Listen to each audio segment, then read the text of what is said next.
Hi, నేను Satyam. Welcome to our channel. అసలు భారత్ పాక్ మధ్య ఏం జరుగుతుంది? అసలు యుద్ధ వాతావరణం నెలకొన్నటువంటి పరిస్థితుల నుంచి ఈరోజు యుద్ధం జరగబోదు అనే పరిస్థితి తీసుకొచ్చింది ఎవరు? అసలు భారత్కు పాకిస్తాన్కు మధ్య యుద్ధం లాంటి పరిస్థితి అంత పెద్దటి విపత్తు రావడానికి గల కారణాలు ఏంటి? అసలు ఎంటైర్ ఎపిసోడ్లో అమెరికా పోషించినటువంటి పాత్ర ఏంటి? అసలు అమెరికా మాత్రమే ఎందుకు ఇనిషియేట్ తీసుకోవాల్సి వచ్చింది? అసలు అమెరికా ఈ యొక్క యుద్ధ ప్రాసెస్లో ఇన్వాల్వ్ అయిన తర్వాత ఎవరికి ఫేవర్గా పనిచేసింది? అటు భారత్గా, ఇటు పాకిస్తాన్గా. అసలు అమెరికా లేకపోతే యుద్ధం జరిగేదా? యుద్ధం జరిగితే జరిగే నష్టం ఎవరికి ఎక్కువగా ఉండబోయేది? అటు భారత్గా లేదా ఇటు పాకిస్తాన్గా? సో ఈ అంశాలన్నింటిని కూడా ఒకసారి మనం విశ్లేషణ చేసినట్లయితే అసలు భారత్కు పాకిస్తాన్కు మధ్య యుద్ధం ప్రారంభమైంది అందరికీ తెలిసినటువంటి విషయమే. ఏదైతే జమ్మూ కాశ్మీర్లో ఉన్నటువంటి పెహల్గామ్ ఉన్నటువంటి ప్రాంతంలో పాకిస్తాన్ టెర్రరిస్టులు, పాకిస్తాన్ చెందినటువంటి ఉగ్రవాదులు అందులోకి సొచ్చుకొని మతాలు పేర్లు అడిగి సాక్షాత్తు భార్యల కళ్ళెదిటే వాళ్ళని చంపినటువంటి పరిస్థితులు ఆ రోజు నుంచి ఈరోజు యుద్ధం జరిగేటటువంటి పరిస్థితికి గల కారణాలకు అక్కడ బీజం పడిందన్నమాట. సో అలాంటి పరిస్థితుల్లో భారత్ లాంటి ఒక డామినేట్ చేసేటువంటి దేశానికి భారత్ గట్టిగా కన్నెర చేస్తే దానికి గడగడలాడేటువంటి పాకిస్తాన్ ఎందుకు అంతటి ధైర్యం చేసింది? అసలు భారత్ని ఎదుర్కోగలిగేటువంటి సత్తా లేనటువంటి దేశం అలాంటి భారతదేశానికి ఎందుకు యుద్ధ వాతావరణానికి నెలకొన్నటువంటి పరిస్థితికి దారితీసింది? సో పాకిస్తాన్ వెనకతల ఏ దేశం ఉంది, లేదా పాకిస్తాన్కి ఎవరు సపోర్ట్ చేయబోతున్నారు? సో ఇలాంటి చాలా ప్రశ్నలు భారతీయులందరికీ కూడా చాలా మందిలో ఉన్నటువంటి లేవనెత్తినటువంటి ప్రశ్నలు చాలా ఉన్నాయి. సో భారత్ పాకిస్తాన్ మధ్య జరిగినటువంటి ఈ యుద్ధ వాతావరణానికి అమెరికా ఎందుకు ఇనిషియేట్ తీసుకుంది? ఎందుకంటే సాధారణంగా భారత్ ఎప్పుడు కూడా పాకిస్తాన్ మీద డామినేట్ చేసేటటువంటి దేశం. ఎందుకంటే భూ పరిణామం కావచ్చు, లేదనుకుంటే జనాభా రీత్యా కావచ్చు, లేదనుకుంటే భారత్ దగ్గర ఉన్నటువంటి ఎక్విప్మెంట్ కావచ్చు, లేదనుకుంటే యుద్ధ సామాగ్రికి సంబంధించినటువంటి విధంగా చూసుకున్నా సరే, ఏ విధమైన అంశాలు తీసుకున్నా సరే పాకిస్తాన్ మీద పైచేయి సాధించే స్థాయిలో ఈరోజు భారతదేశం ఉంది. సో అట్లాంటి భారతదేశానికి యుద్ధానికి కాలుతున్నటువంటి పరిస్థితికి పాకిస్తాన్కి ఎందుకు వచ్చింది? సో సరే, యుద్ధం రాబోతుంది అనేది అటు పాకిస్తాన్ ఇటు భారత్ కూడా చాలా సిద్ధంగానే ఉన్నాయి. ఎంటైర్ భారతదేశంలో ప్రజలు కూడా యుద్ధం రావాలి, పాకిస్తాన్ మీద రివెంజ్ తీర్చుకోవాలి అనేటువంటి మూడ్లోకి వెళ్ళేటువంటి పరిస్థితుల్లో కూడా ఆల్మోస్ట్ యుద్ధం జరగబోతుందనే పీక్ స్టేజ్ కూడా వెళ్ళేటువంటి పరిస్థితి మనం చూసాం. సో అట్లాంటి సమయంలో ఇందులోకి ఈ యుద్ధ పరిస్థితి నెలకొన్నటువంటి పరిస్థితుల్లో ఇందులో అమెరికా ఇన్వాల్వ్ అయ్యింది. సో అమెరికా ఇన్వాల్వ్ అయ్యి ఎవరికి ఫేవర్ చేసింది?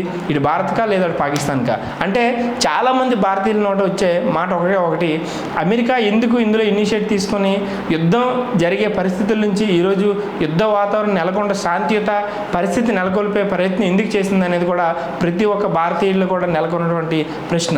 ఎందుకంటే పాకిస్తాన్ అనగానే ప్రతి ఒక్క భారతీయుల్లో కూడా ఒక ఉప్పొంగుతుంది, ఒక రక్తం అనేది మరిగే పరిస్థితి ఉంటుంది. ఎందుకంటే డే వన్ ఆ పాకిస్తాన్ దేశం ఏర్పడినప్పటి నుంచి కూడా స్టిల్ ఈ రోజు వరకు కూడా పాకిస్తాన్ మీద రివెంజ్ తెచ్చుకోవాలి, ఏదో విధంగా మనకి యుద్ధం రావాలనేటువంటి కోరుకునే ప్రతి ఒక్క భారతీయుడి యొక్క కసిని కూడా ఈరోజు అమెరికా చల్లార్చే ప్రయత్నం చేసింది. సో మనం ఒక భారతీయ పాయింట్ ఆఫ్ వ్యూలో మాట్లాడితే మనకి ఖచ్చితంగా పాకిస్తాన్ మీద రివెంజ్ తెచ్చుకోవాలి.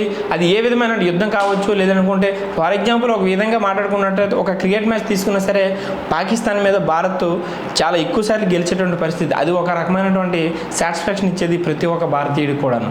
సో అట్లాంటి పాకిస్తాన్ ఈరోజు మళ్ళీ మన మీదకి కాలు దువ్వి కయ్యానికి కాలు దువ్వి యుద్ధ వాతావరణం నెలకొన్న పరిస్థితి తీసుకొచ్చినటువంటి పాకిస్తాన్కు ఖచ్చితంగా రివెంజ్ తీర్చుకోవాలి. ఎందుకంటే భారతదేశానికి చెందినటువంటి టూరిస్టులు సాక్షాత్తు పిల్లలు భార్యల మధ్య కూడా పాయింట్ బ్లాక్లో కనపెట్టి లేపేటువంటి పరిస్థితి ప్రతి ఒక్క భారతీయుడు కూడా చాలా బాధ కలిగించినటువంటి అంశం. సో దాని నుంచి రివెంజ్ తీర్చుకోవాలనుకుంటే ఖచ్చితంగా యుద్ధం రావాలి. ప్రతి ఒక్కడు కూడా వ్యక్తిగతంగా యుద్ధంలో పాల్గొన్నటువంటి అంశం నుంచి ఈరోజు యుద్ధం నెలకొల్పే లేదు, యుద్ధం జరిగే పరిస్థితి లేదనేటువంటి పరిస్థితికి అమెరికా తీసుకొచ్చింది.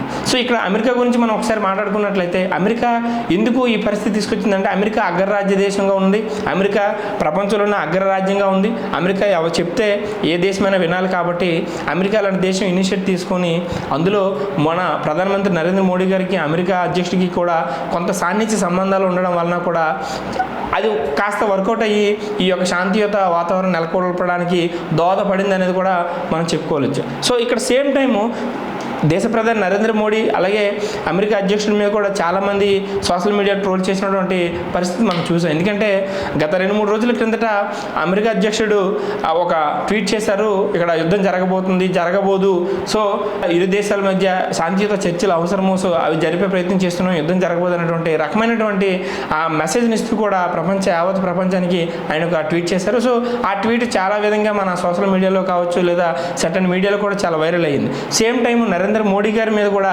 మోడీ గారు ఎందుకు యుద్ధం చేయడం లేదు, ఎందుకు వెనకడుగు వేస్తున్నారు, మేమంతా మీ వెనకతలు ఉన్నాం, మేము వ్యక్తిగతంగా మీకు సపోర్ట్గా చేస్తాం, దేశం కోసం ప్రాణాలు ఇస్తాం అనేటువంటి సిచ్యువేషన్ కూడా చాలామంది భారతీయుల్లో మనకు కనిపించారు. సో ఇట్లాంటి సమయంలో కూడా మోడీ గారు శాంతియుత చర్చలకే పరిమితమయ్యారు.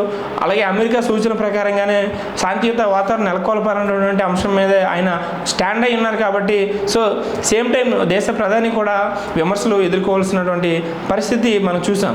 సో ఈ యొక్క ఎంటైర్ ఎపిసోడ్లో మనం చూసినట్లయితే పాకిస్తాన్కి భారత్కి మధ్య యుద్ధం వస్తే రావాలనే 99% ఇండియా పీపుల్ కోరుకున్నారు. కానీ అది జరిగే పరిస్థితి మనకి అమెరికా కల్పించే అవకాశం చేయలేదు. ఎందుకంటే అమెరికా ఒక పెద్దన్న పాత్ర పోషించి 2 దేశాల మధ్య చర్చలు జరిపి చాలా శాంతియుత వాతావరణం నెలకొల్పనటువంటి పరిస్థితిని చూసింది కాబట్టి ఆ విధంగా ప్రయత్నం చేసింది. సో ఇది అమెరికా చేసినటువంటి కీ రోల్. కానీ దీనివల్ల ఎవరికి నష్టం జరిగింది, ఎవరికి లాభం జరిగింది అనేది ఒకసారి మనం చూసుకున్నట్లయితే, యుద్ధం వస్తే ఖచ్చితంగా పాకిస్తాన్ అనేది భారతదేశం చేతిలో చాలా ప్రాణాలు కోల్పోవాల్సి వస్తుంది, ఓటమి చవిచూడాల్సి వస్తుంది పరిస్థితి, అది అందరికీ తెలిసిందే. కానీ ఇక్కడ ఒక పాయింట్ ఆఫ్ వ్యూలో మనం మాట్లాడుకున్నట్లయితే అమెరికా పాకిస్తాన్కి ఫేవర్ చేస్తుంది అనేది కూడా ఇక్కడ సర్టన్ పొలిటికల్ ప్లాట్ఫామ్లో కూడా చర్చ జరుగుతూ ఉంది. ఎందుకంటే అమెరికా ఇనిషియేట్ తీసుకుని ఆ చర్చలు జరపకపోయి ఉండుంటే ఆల్మోస్ట్ పాకిస్తాన్పై భారత్ అటాక్ చేసేది. ఆల్రెడీ ఇప్పటికే ఉగ్రవాదులు ఉన్నటువంటి స్థావరాలను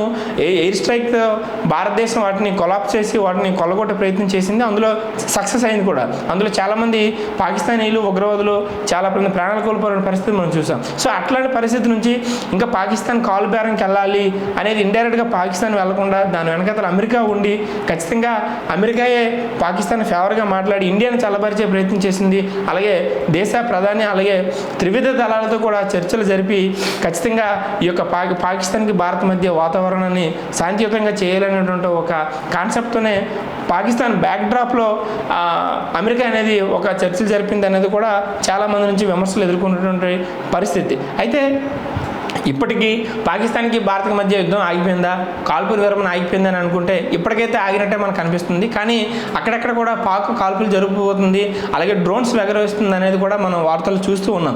నిజంగా ఖచ్చితంగా ఒకవేళ పాక్ ఎప్పటికైనా అటువంటి దుశ్చర్యలు పాల్పడితే ఈసారి ఇండియా గట్టిగా అటాక్ ఇవ్వబోతుంది. అది అమెరికా చెప్పినా, జపాన్ చెప్పినా, చైనా చెప్పినా, ఏ దేశం చెప్పినా సరే వినే పరిస్థితిలో లేదనేది కూడా మనకు అర్థమవుతుంది. ఎందుకంటే చెప్పినట్టుగా పాకిస్తాన్ కానీ ఖచ్చితంగా కాల్పులు విరమించుకొని వాళ్ళ పనులు వాళ్ళు చేసుకుని శాంతియుత వాతావరణం నెలకొల్పితే ఓకే, లేదనుకుంటే ఈసారి ఇండియా గవర్నమెంట్ కాదు అలాగే త్రివిధదళాలు కాదు, ఒక కామన్ మ్యాన్ కూడా ఇంట్లోంచి బయటకు వచ్చి పాకిస్తాన్ మీద అటాక్ చేసేటువంటి పరిస్థితి కూడా ఈరోజు ఇండియాలో ఉందనేది కూడా మనకు అర్థమవుతుంది. సో ఈ ఎంటైర్ ఎపిసోడ్లో కూడా పాకిస్తాన్కి భారత్కి మధ్య యుద్ధం లేకుండా కాల్పుల విరమణ జరిగి శాంతియుత వాతావరణం నెలకొల్పితే సరే, లేదనుకుంటే యాజ్ ఏ ఇండియన్గా ప్రతి ఒక్క కామన్ మ్యాన్, ప్రతి ఒక్క 18 ఏళ్ళు దాటిన ప్రతి ఒక్క యువకుడు కూడా బయటకు వచ్చి పాకిస్తాన్ మీద దండయాత్రకు చేయడానికి సిద్ధంగా ఉన్నారనే హింట్స్ అలాగే మెసేజ్ కూడా భారతదేశంలో ఇప్పటికే చాలా చోట్ల మనకు కనబడుతూ ఉంది.